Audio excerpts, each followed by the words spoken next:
May mga nagtatanong kung paano ko daw nagawa itong gender reveal na ito, itong tic-tac-toe board na ito. Kaya ngayon, ikakwento ko sa inyo kung paano nabuo. Konnichiwa, Jana des. Welcome to the first ever episode of DIY Diaries. Para makatipid, isinabay na namin ang gender reveal sa wedding day namin. Lagpas 5 months na din kasi ako nito and it's time na talaga. So, mga kailangan lang naman talaga dito ay yung pinakamalaking illustration board. Nagpa-print din ako ng tig-anim na mukha namin ni King Kong, yung malaki-laki na. 5 lang talaga yung kailangan na mukha pero sobra na din ako. Bumili din ako ng cartolina na pink and blue para yun yung magiging base ng mukha namin. Ang ginamit ko naman pampatigas ay cardboard. Bumili na din pala ako ng white cartolina para yun yung magiging hati-hati ng tic-tac-toe board. Pero pwede din naman kung meron kayong bond paper, pagdugtong-dugtongin kung anong meron. Yung natira naman na cartolina ay ginamit ko para sulatan ng girl or boy. Finrihan ko na lang kasi madali lang naman. Ang kailangan lang naman dito ay marker, gunting at glue. Huwag nyo nang isama yung makulit na pusa. Ang unang plano namin ni King Kong ay ibubukod ang gender reveal. Para nga naman wedding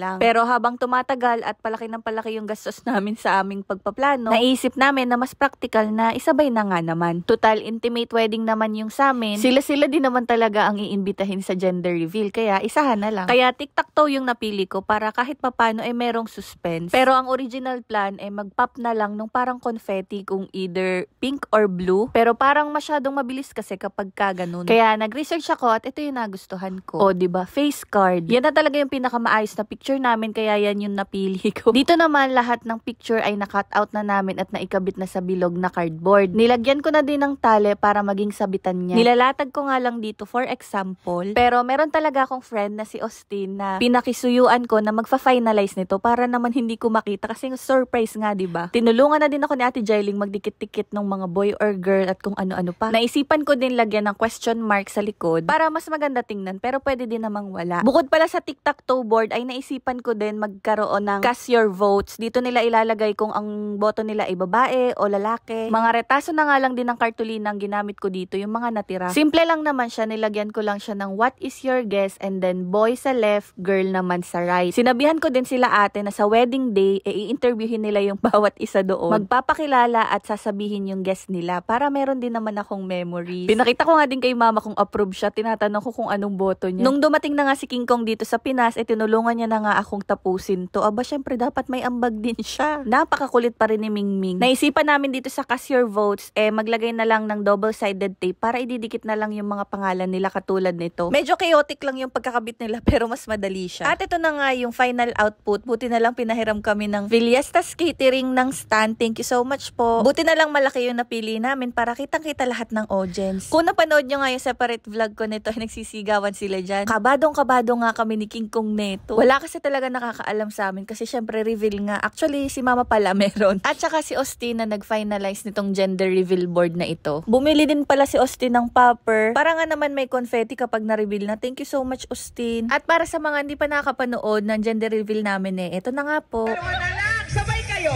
Pwedeng sabay? Sabay! Sige. Go, ready? 1! Sabay ba o hindi? Sabay na? Tama, sabay. Ready!